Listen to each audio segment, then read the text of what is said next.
बच्चों, गालिब का जो है एक शायरी बहुत फेमस है, जो कि उनकी है नहीं लेकिन इनके नाम से बहुत फेमस है। कहते हैं कि उम्र भर गालिब यही गलती करता रहा, धूल लगी थी चेहरे पर आईना साफ करता रहा। जय हिंद बच्चों, राधे राधे। कैसे हो सभी? मस्त होंगे, बढ़िया होंगे, पढ़ाई बढ़िया से चल रही होगी। ठीक है बच्चों, पढ़ाई को कंटिन्यू करिए और इसके साथ साथ आपको नोट्स भी बनाना है। ठीक है बच्चों, और वीडियो को अगर अच्छी लगे तो ज़रूर से ज़रूर सब्सक्राइब कर लिया करिए और दोस्तों को भी शेयर कर दिया करिए और लाइक करना ना भूलिए बच्चों। ठीक है, और जो वीडियो में ना समझ में आया करे बच्चों, तो उसको आप जो है कमेंट के माध्यम से आप बता सकते हैं। ठीक है बच्चों, हम आपके प्रश्नों के ज़रूर से ज़रूर उत्तर देने की कोशिश करेंगे बच्चों। ठीक है, चलिए तो आज की वीडियो शुरू करते हैं बच्चों। इससे पहले की वीडियो में हम लोगों ने ग्रहणी पढ़ा था बच्चों। आज बहुत महत्वपूर्ण टॉपिक पढ़ने वाले हैं, जिसे कहते हैं क्या बच्चों?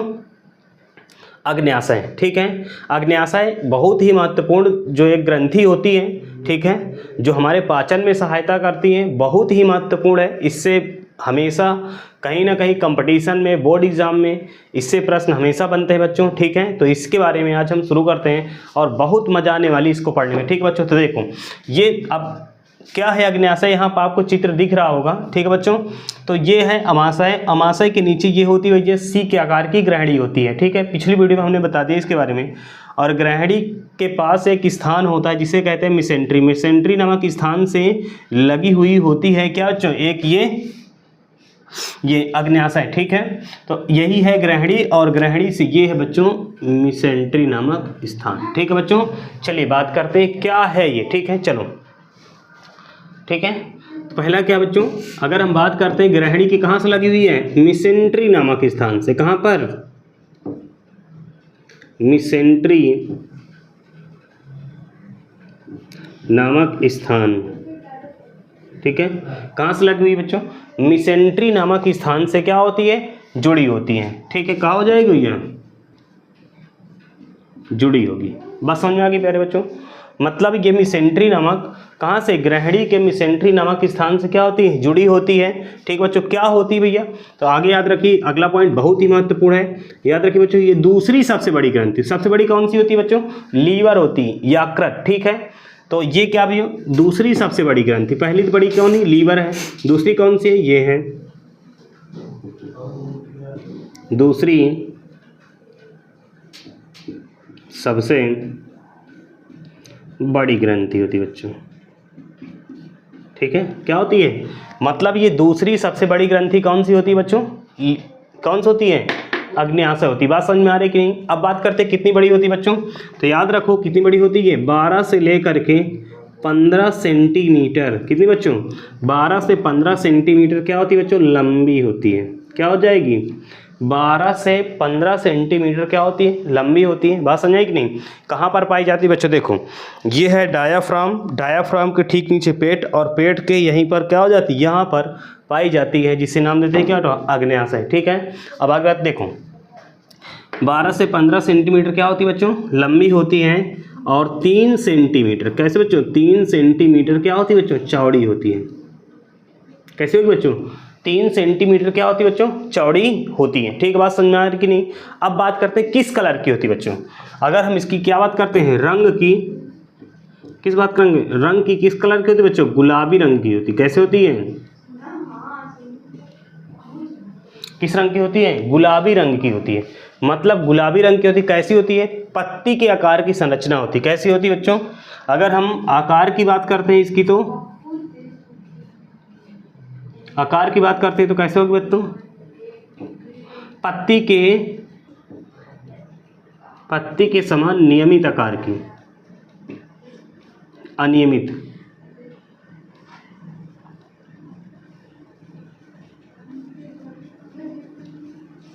कैसा होता है? पत्ती के समान। लेकिन रियल में पत्ती के जैसे तो होती है, लेकिन पूरी तरह पत्ती के जैसे नहीं होती। इसलिए क्या कहेंगे? पत्ती के समान अनियमित आकार की होती है। ठीक है, कि देखो ध्यान दो कहाँ से लगी होगी बच्चों? इंपॉर्टेंट, सारे प्रश्न इंपॉर्टेंट बहुत हैं। मिसेंट्री नामक, ग्रहणी के मिसेंट्री नामक स्थान से जुड़ी हुई पाई जाती है। दूसरी सबसे बड़ी ग्रंथि होती है 12 से 15 सेंटीमीटर क्या होती है, ये लंबी होती है, और 3 सेंटीमीटर क्या होती है, चौड़ी होती है। किस कलर की होती है बच्चों, हल्के गुलाबी रंग की होती है। आकार कैसा होता है, पत्ती के समान तो होता है, लेकिन रियल में बिल्कुल पत्ती के आकार की नहीं होती है। बात समझ आ गया बच्चों, ठीक है। अब बात करते हैं कैसी होगी बच्चों, कोमल होगी और क्या होगी, चपटी होती है। कैसे होगी बच्चों, ये चपटी होगी, यहाँ देखो चपटी होगी, चपटी होगी और क्या होगी बच्चों, कोमल होगी। कैसे बच्चों, चपटी और कोमल। बात समझ में आ गई प्यारे बच्चों, कैसे होगी, चपटी होती है और कैसे होती है, कोमल होती है। सबसे बड़ी बात क्या बच्चों, बहुत ही महत्वपूर्ण, वेरी वेरी इंपॉर्टेंट, ये हमारे शरीर की क्या होती है बच्चों, मिश्रित ग्रंथि होती है। इसको हटाते बच्चों, क्या होती है, इसको भी हटा दें। देखो बच्चों क्या होती है, ये हमारे शरीर की मिश्रित ग्रंथि होती है, मिक्स्ड ग्लैंड। देखिए बच्चों, पेपर में बहुत पूछा जाता है कि हमारे शरीर की मिश्रित ग्रंथि कौन सी होती है। तो मिश्रित ग्रंथि जो होती है कौन सी होती है, ये अग्न्याशय होती है। क्यों होती है, क्योंकि इसमें दो तरह की ग्लैंड्स पाई जाती हैं। पहला जो होती है जिसे नाम देते हैं बच्चों, देखो ये इंपॉर्टेंट याद रखिए, हमारे शरीर की मिश्रित ग्रंथि कौन सी होती है, अग्न्याशय होती है। ठीक बच्चों, अब ये कितनी तरह की, इसमें दो तरह की ग्रंथियाँ पाई जाती हैं। एक पाई जाती है बच्चों बहिस्रावी, क्या पाई जाती हैं, बहिस्रावी पाई जाएगी, ठीक है, बहिस्रावी ग्रंथि। और एक पाई जाती बच्चों अंतःस्रावी। वीडियो को लॉक कर दो, रोकना है। ठीक बच्चों, देखिए थोड़ी सी व्यवधान था बच्चों, ठीक है। अब ध्यान दो बच्चों, हमने देख लिया क्या बच्चों, देख रहे थे मिश्रित ग्रंथि। क्यों कहते हैं इसे बच्चों, क्योंकि इसमें दो तरह की ग्रंथियाँ पाई जाती हैं। पहला जो है बहिस्रावी पाई जाती है बच्चों, और अगला जो पाई जाती है तो अंतःस्रावी। क्या पाई जाएगी बच्चों, अंतःस्रावी। ठीक है बच्चों, पहला तो बहिस्रावी, दूसरा क्या होता है बच्चों, अंतःस्रावी। बात समझ में आ गई कि नहीं, ठीक है। चलो देखो, अब मैं आपको थोड़ी सी बात करूंगा, बहिस्रावी क्या होती, अंतःस्रावी क्या होती। देखो बच्चों, बहि मतलब बाहर, स्राव मतलब निकलना, मतलब ऐसी ग्रंथि। अब ये पहले ग्रंथि जान लीजिए क्या है, कोशिकाओं का ऐसा समूह। देखो कोशिकाओं का ऐसा समूह, आपको पता है कि कोशिकाओं के समूह को क्या कहते हैं बच्चों, ऊतक कहते हैं। यही बताया गया है कि जब कई कोशिकाएं आपस में क्या हो जाती हैं, मिल जाती हैं, तो क्या बनता है, ऊतक। और जब उससे कोई पदार्थ निकलने लगे तो उसे क्या कहते हैं, ग्रंथिल ऊतक। बात समझे, मतलब अगर कोशिका मिली तो ऊतक, अगर उनसे कोई पदार्थ निकलने लगे तो उसे क्या कहते हैं बच्चों, ग्रंथिल ऊतक। तो ग्रंथियाँ दो तरह की, एक होती बहिस्रावी, एक होती अंतःस्रावी। बहिस्रावी क्या होती है, ऐसी ग्रंथि जिसमें नलिका पाई जाती है और अधिक मात्रा में पदार्थ निकलती हैं और इसमें एंजाइम पाए जाते हैं। बात समझें, ऐसी ग्रंथि जो अंदर है उसका पदार्थ बाहर निकलता है और इसमें क्या पाई जाती है, नलिका पाई जाती है और अधिक मात्रा में पदार्थ को बनाती है, और इसमें क्या पाए जाते हैं, एंजाइम पाए जाते हैं। उसे हम क्या कहते हैं बच्चों, बहिस्रावी। अब बात करते हैं अंतःस्रावी क्या होती है बच्चों, ऐसी ग्रंथि जिसमें क्या होती है, नलिका नहीं पाई जाती है, पदार्थ बहुत कम मात्रा में निकलता है, ठीक है, उसे हम क्या कहते हैं, अंतःस्रावी। इससे हार्मोन्स वगैरह निकलते हैं, ठीक है, बात समझ में आ गई। इसलिए इसे क्या कहते हैं, मिश्रित ग्रंथि। इसे और एक नाम से जानते हैं बच्चों, इसमें बच्चों पाई जाती लैंगरहैंस, लैंगरहैंस की द्वीपिकाएं।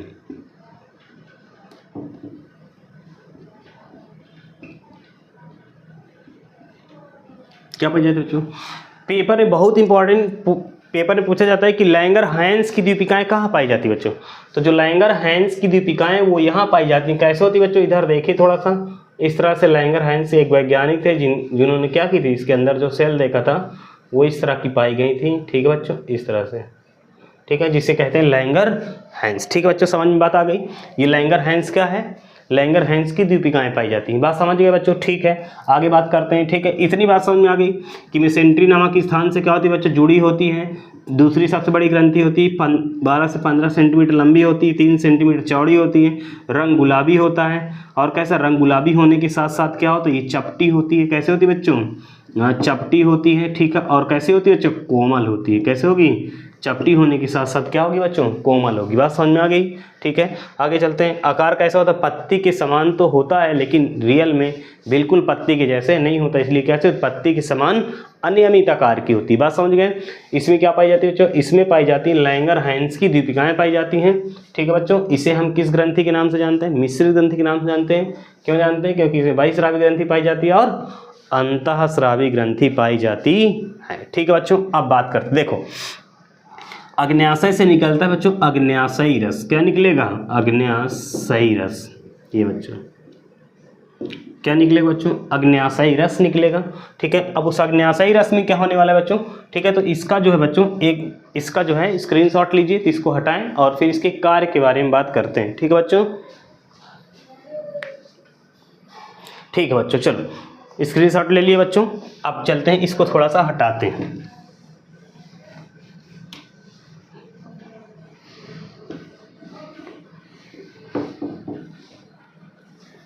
ठीक है, तो देखो बात करते हैं पहले इसकी, ठीक है। अंतःस्रावी ग्रंथि भैया की बात करते हैं। अंतःस्रावी इसमें भी 3 तरह की सेल पाई जाती है। एक पाई जाती अल्फा, एक पाई जाती बीटा और एक पाई जाती गामा। 3 सेल होती है प्यारे बच्चों। कैसी सेल? 3 सेल्स पाई जाती हैं, अल्फा बीटा और गामा, ठीक बच्चों। क्या पाई जाती है? अल्फा बीटा और गामा कोशिकाएं क्या होती बच्चों? पाई जाती हैं, ठीक है। अब ध्यान दो बच्चों, इससे जो है अग्न्याशयी रस अंतःस्रावी से एक हार्मोन्स निकलता है जिसे कहते हैं बच्चों इंसुलिन। क्या कहते हैं बच्चों? Insulin hormones. पेपर में बहुत महत्वपूर्ण पेपर में पूछा जाता है बच्चों, इंसुलिन हार्मोन्स कहाँ से निकलता है, ठीक है बच्चों। तो इंसुलिन हार्मोन्स कहाँ से निकलता है? अग्न्याशय से निकलता है। और अग्न्याशय से कहाँ से निकलता है? अग्न्याशय में उपस्थित अंतःस्रावी ग्रंथि से क्या निकलता है बच्चों? इंसुलिन हार्मोन्स निकलता है। अब इंसुलिन हार्मोन्स क्या होता है बच्चों? देखो आपको बताते हैं। इंसुलिन हार्मोन्स क्या करते हैं? जितना हम खाते हैं बच्चों उसको सबको क्या किया जाता है? पेट मतलब अमाशय पीस देता है, छोटियाँ, तो उसका रस खींचा जाता है। उस रस को कहाँ घोला जाता है? खून में। और वही खून में जब घोला जाता है ग्लूकोज किसके पास जाएगा? लीवर में जाएगा, ठीक है। तो खून में ग्लूकोज की मात्रा को कौन कंट्रोल करता है? Insulin hormones. बस समझ गए। इंसुलिन हार्मोन्स जो है ये क्या करता है बच्चों? इंसुलिन हार्मोन्स जो है बच्चों ये हमारे खून में किसे कंट्रोल करता है? ग्लूकोज की मात्रा मतलब शर्करा की मात्रा को क्या करता है? नियंत्रण करेगा। किसका करेगा? शर्करा की मात्रा को क्या करेगा बच्चों? नियंत्रण करेगा, ठीक है। क्या करेगा बच्चों? शर्करा की मात्रा को नियंत्रित करेगा। अब जब शर्करा की मात्रा बच्चों बढ़ जाएगी, किसकी मात्रा बढ़ जाएगी? शर्करा की मात्रा बढ़ जाएगी और इंसुलिन हार्मोन्स नहीं निकलेगा, तो ये शर्करा कहाँ घुली रहेगी? खून में। और खून से कहाँ चली जाएगी? किडनी में। किडनी छान कर क्या कर देगी? अलग कर देगी। अलग हो जाने की वजह से जो हमारी शर्करा होती है वो टॉयलेट के रास्ते बॉडी से कहाँ जाने लगेगी? बाहर। बात समझ गए कि नहीं? इंसुलिन हार्मोन्स की मात्रा क्या हो जाएगी? कम हो जाएगी। जब कम हो जाएगी तो क्या हो जाएगा? हमारे खून में शर्करा की मात्रा बढ़ना शुरू हो जाएगा। जब शर्करा की मात्रा बढ़ना शुरू हो जाएगी बच्चों तो टॉयलेट के रास्ते, यूरिन मतलब मूत्र के रास्ते बॉडी से क्या चली जाएगी? बाहर चली जाएगी, है कि नहीं? तो उसी रोग को हम क्या कहते हैं? मधुमेह कहते हैं। क्या कहते हैं बच्चों? इंसुलिन की कमी से कौन सा रोग होता है? रोग जो होगा बच्चों वो कौन सा होता है? मधुमेह होता है। मधुमेह, जिसे हम कहते हैं शुगर रोग। क्या कहते हैं? शुगर रोग। क्यों? देखो बच्चों अब क्यों ऐसा होता है? देखो व्यक्ति का जो इंसुलिन हार्मोन्स है वो मोटे लोगों में क्या होता है? कम। देखो पेट भारी होगा, ये पेट बड़ा होगा, ये दब जाएगा बीचों में, है कि नहीं बच्चों? अगर पेट भारी होगा तो बीचों में क्या हो जाएगा? ये दब जाएगा। अब बीचों में जब ये दब जाएगा बच्चों तो काम करेगा। अगर मैं कह दूं कि आपके ऊपर 30 किलो का बोझा रख दिया जाए सर पर और कह दो भैया काम करो, पढ़ो, तो मन लगेगा पढ़ने में? नहीं, कार्य में मन लगेगा। क्यों? क्योंकि तो पहले से बर्डन रखा हुआ है। तो पेट जब भारी होगा तो अग्न्याशय क्या हो जाएगा? दब जाएगा। इधर से आंत और उधर से पेट क्या हो जाएगा? बीच में दब जाएगा, तो काम नहीं करेगा। मतलब इसकी सेल्स जो हैं वो धीरे धीरे करके काम करना शुरू करेंगी, जिससे इंसुलिन हार्मोन्स निकलना क्या हो जाएगा बच्चों? बंद हो जाएगा। बात समझ गए कि नहीं? जब इंसुलिन हार्मोन्स बंद हो जाएगा तो हमारे शरीर में क्या बढ़ना शुरू कर देगी? शर्करा। जब शर्करा बढ़ेगी तो यूरिन के बॉडी के रास्ते क्या हो जाएगी? बाहर चली जाएगी, है कि नहीं? तो उसी रोग को हम क्या कहते हैं? मधुमेह और शुगर रोग कहते हैं। देखो मोटे लोगों में क्या होता है? ये मोटे लोगों में क्या होता है बच्चों, ये ज़्यादा होता है। मतलब मधुमेह जो है क्या होता है, जो मधुमेह रोग है, जो डायबिटीज रोग है, ये मोटे लोगों में ज़्यादा देखा जाता है। ठीक है, मोटे लोगों में क्यों, क्योंकि पेट भारी हो जाता है कि नहीं, जिससे दब जाता है ये। तो आज का जो बच्चों खान पान है ना, जो कल्चर है खान पान, वो सारी चीज़ें बदल रही हैं। ठीक है, पहले क्या करता था देश, मतलब अच्छी भारी भोजन और रेशेदार भोजन करते थे। ठीक बच्चों, कैसे भोजन रेशेदार करते थे। आज क्या खा रहे हैं, चाइनीज खा रहे हैं, है कि नहीं, क्या खा रहे हैं, मैगी खा रहे हैं, चाउमीन खा रहे हैं, है कि नहीं बच्चों, पास्ता वगैरह खाते हैं। तो ये जो होती रबड़ की जैसी चीज़ें होती हैं, जिसमें पानी सोखने की क्षमता वगैरह क्या होती, कम होती है, और ये रेशेदार नहीं होते हैं। बात समझ में आ रही है कि नहीं, जिसकी वजह से धीरे धीरे करके क्या हो रहा है, व्यक्ति का जो डाइजेशन है वो धीरे धीरे क्या हो रहा है, अस्त व्यस्त हो रहा है, मतलब खराब होता चला जा रहा है। क्यों, क्योंकि खान पान बिल्कुल से क्या हो रहा है, अब बदल रहा है। लोग क्या करते हैं, नकल में, है कि नहीं, एक दूसरे को देख कर नकल करके खाते हैं, है कि नहीं भैया। तो वही चीज़ें हैं कि जो है चाइनीज अपना रहे हैं, है कि नहीं। तो इसकी वजह से सारी चीज़ें क्या हो रहे हैं, मतलब जो हमारे पेट का जो अग्न्याशय है वो क्या हो जाए, काम नहीं करे। अब एक बात समझो, इधर होता है बैट, इधर जो होता है, इधर पाया जाता है लीवर। क्या पाया जाता है, लीवर, जिसे कहते हैं यकृत। यकृत लोग आप सुने होंगे ना, लीवर फैटिक हो गया। लीवर क्या हो गया बच्चों, फैटिक हो गया। अब लीवर फैटिक क्या है, आप फैटिक चीज़ें खा रहे हैं, तेल से भुनी चीज़ें खा रहे हैं, तो क्या हो जाएगी, लीवर में जाके ही जमेगा।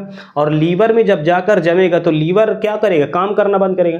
तो लीवर क्या करता है, अग्न्याशय से कहता है। अग्न्याशय के पास बच्चों इतनी क्षमता होती है, अग्न्याशयी रस इतना निकलता है कि किसी व्यक्ति को 100 साल तक, कितने साल तक, लगभग 100 साल तक किसी भी मतलब मधुमेह जैसे रोग आ नहीं सकते, अगर ये इसको सही से स्वस्थ रखा जाए तो।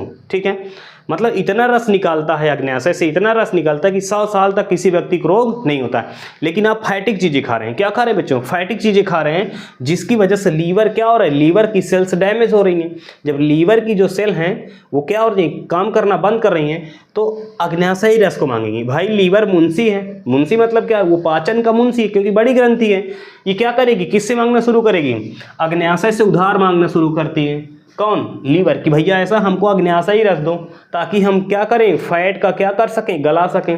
तो जो अग्न्याशयी रस बनता है वो किसको भेजने लगता है, यकृत को। ठीक, क्योंकि बड़ी ग्रंथि है, दूसरी बड़ी ग्रंथि होती है, तो यकृत को भेजने लगता है, जिसकी वजह से जो अग्न्याशयी रस होता है, जो चलना है बच्चों 100 साल, वो कितने साल चलेगा, कम से कम 30, 35, 40 साल चलेगा। ठीक है, इसमें में क्या हो जाएगा, कम हो जाएगा। इसीलिए ज़्यादा से ज़्यादा देखेंगे अब मधुमेह रोग 30, 35, 40 साल के अवस्था में बहुत अधिक होता है। पहले हमारे भारत देश में मधुमेह जैसे रोग का नाम नहीं था कि मधुमेह भी होता है। आज हमारा भारत देश क्या हो चुका है, मधुमेह में पहला स्थान है। उसका कारण क्या है कि पूरी तरह से खान पान क्या हो चुका है, बदल चुका है। ठीक है, बात समझे कि नहीं भैया।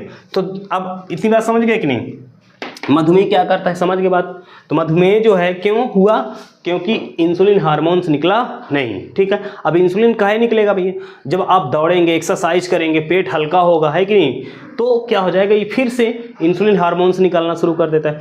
पहले तो बच्चों इंसुलिन के इंजेक्शन नहीं मिलते थे, किससे मिलते थे, सुअर के आंतों से, मतलब सुअर के अग्न्याशय से, या गाय या चौपायों के अग्न्याशय से इंसुलिन निकालते थे और फिर लगाते थे। ठीक है, लेकिन जब से बायोटेक्नोलॉजी का आविष्कार हुआ है, तब से क्या कर देते हैं, इंसुलिन हार्मोन्स को कहाँ बना लिया जाता है, लैब में बना लिया जाता है। बात समझे कि नहीं भी, नहीं तो पहले तो बहुत बड़ी समस्या थी, है कि नहीं। तो चलो, तो इंसुलिन हार्मोन समझ गए बच्चों, कोई दिक्कत किसी को, इंसुलिन हार्मोन्स क्या होता है। ठीक है, अगला हार्मोन्स बच्चों है जिसे कहते हैं बच्चों ग्लूकागॉन। कौन सा बच्चों हार्मोन्स है, ये ग्लूकागॉन। समझ में आ रहा है ना बच्चों, कोई दिक्कत तो नहीं है।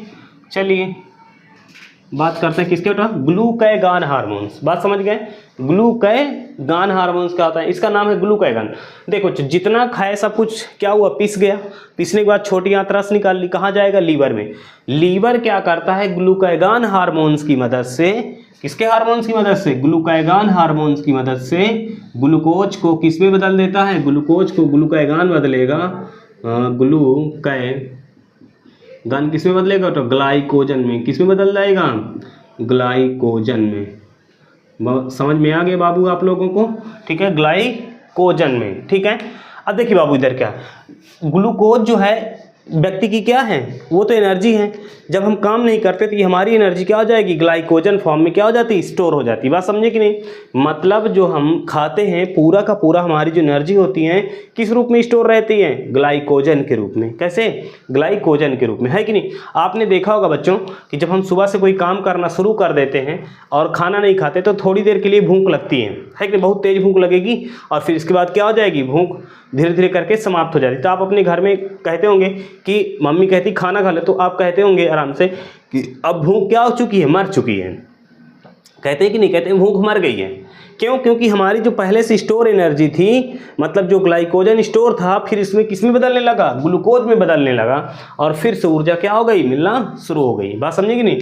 तो हमारे शरीर में जो है ऊर्जा किस रूप में स्टोर रहती है, ग्लाइकोजन के रूप में स्टोर रहती है। पौधों में किस रूप में स्टोर रहती है बच्चों, मंड के रूप में। किस रूप में, मंड या स्टार्च के रूप में होती है। बात समझ गए कि नहीं बच्चों, कोई दिक्कत किसी को। तो ग्लूकोज जो है किस में बदलता है, ग्लाइकोजन में, और ग्लाइकोजन किस में बदलता है, ग्लूकोज में। किस हार्मोन्स की उपस्थिति में, ग्लूकागॉन हार्मोन्स की उपस्थिति में। बात समझ गए, किसी कोई दिक्कत है कि इंसुलिन हार्मोन्स क्या होता है और ग्लूकागॉन हार्मोन्स क्या होता है। ठीक है बच्चों, इसका एक स्क्रीनशॉट लीजिए, चलते हैं आगे। ठीक है बच्चों, चलते हैं। देखिए बच्चों, अब बात करते हैं क्या होता है, एंजाइमों की बात करते हैं। ये समझ में आ गया यहाँ तक, कोई दिक्कत किसी को। चलिए अब किसकी बात करेंगे, तो बहिस्रावी की। किसकी बात करेंगे, तो बहिस्रावी। देखो बच्चों एक बात और समझो, अग्न्याशय से क्या निकलते हैं बच्चों, पूर्ण पाचक रस निकलते हैं। मतलब अग्न्याशय से पूर्ण पाचक रस निकलते हैं, मतलब भोजन में जो जो भी है सबको पाचन करने की क्या रखते हुए, ये क्षमता रखते हैं। ठीक है बच्चों, चलो बात करते हैं किसके बच्चों, एक इससे एंजाइम निकलता है जिसे कहते हैं बच्चों एमाइलेज। क्या कहते हैं बच्चों, एमाइलेज। अब ये एमाइलेज क्या करता है बच्चों, किसका डाइजेस्ट करेगा, ये एमाइलेज करता है बच्चों कार्बोहाइड्रेट्स का।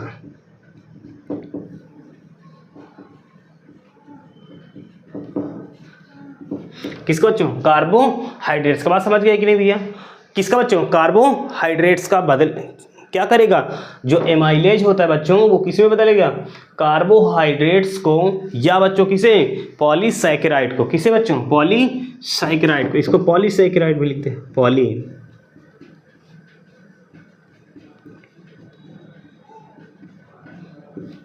ठीक बच्चों, पॉलीसैकेराइड किसे बदलेगा, एमाइलेज तोड़ेगा किसमें, इसे डाईसैकेराइड में। किसमें बच्चों, डाई।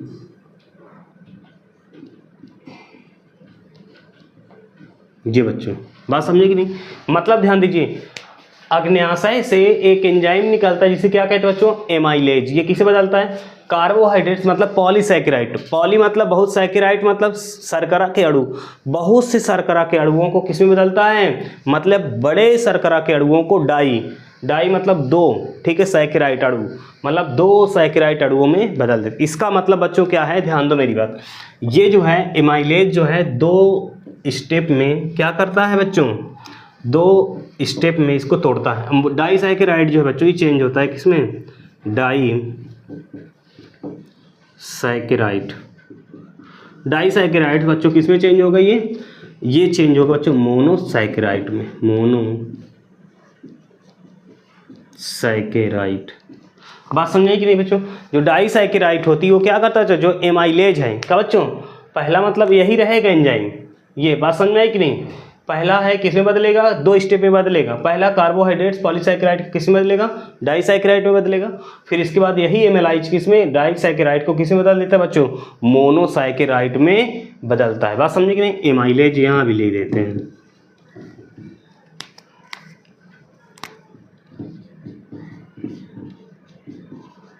जी बच्चों, बात समझ में आ गई है। चलिए इसको जो है थोड़ा सा क्या करिए बच्चों, इसको थोड़ा सा स्क्रीनशॉट लीजिए, फिर आगे चलते हैं।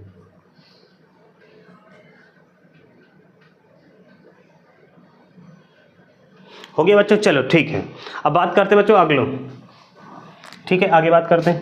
अगला क्या एंजाइम निकलता है बच्चों, चलो यहीं लिख देते हैं। अच्छा, तो एक होता है बच्चों तीसरा, ये तो पहले का हो गया, इसे ए लिख देते हैं, इसे ए कर देते हैं, इसे क्या करते हैं बी। तो ये पहला का हो गया। दूसरा आप देखिए बच्चों, एक निकलता है तो न्यूक्लिएज। क्या निकलता है बच्चों, न्यूक्लिएज एंजाइम निकलता है। तो डीएनए और आरएनए। क्या बच्चों, डीएनए और आरएनए को पचाने के लिए क्या निकलता है, न्यूक्लिएज। क्या निकलेगा बच्चों, न्यूक्लिएज निकलेगा। बात समझ की नहीं भाई, जो न्यूक्लिएज है वो क्या करेगा तो ध्यान दो, डीएनए और आरएनए को पाचन करने के लिए क्या निकलता है, एक एंजाइम निकलता है जिसे क्या कहते हैं, न्यूक्लिएज। ठीक है बच्चों, न्यूक्लिएज क्या करता है, न्यूक्लियोटाइड, मतलब ये इसको थोड़े अणुओं में, छोटे अणुओं में क्या कर देते हैं, बदल देते हैं, मतलब न्यूक्लियोटाइड। किसे बदलेगा तो न्यूक्लियोटाइड्स में क्या करेगा बच्चों, चेंज कर देगा। न्यूक्लियोटाइड्स और एकलकों में बदलता है। किसमें बच्चों, न्यूक्लियोटाइड्स और एकलकों। ये बच्चों बात समझो कि नहीं, मतलब अग्न्याशय से क्या निकलता है बच्चों, डीएनए आरएनए जो है वो पाया जाता है भोजन में, मतलब जो न्यूक्लियोटाइड्स होते हैं वो होते हैं, ठीक है, क्या निकलता है, न्यूक्लिएज एंजाइम निकलता है, इसको तोड़ देता है। किसमें, मतलब डीएनए आरएनए को न्यूक्लिएज नाम का जो एंजाइम होता है किसमें तोड़ता है, न्यूक्लियोटाइड्स एकलकों में क्या कर देता है, तोड़ देता है। बात समझ गई, ठीक, कोई दिक्कत तो नहीं। ठीक है, आगे चलते हैं, इसको थोड़ा स्क्रीनशॉट लीजिए बच्चों।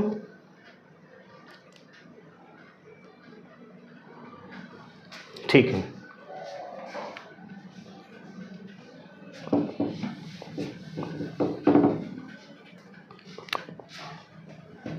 देख लो जाके, जाओ जाओ जाओ। देखो बच्चों, तीसरा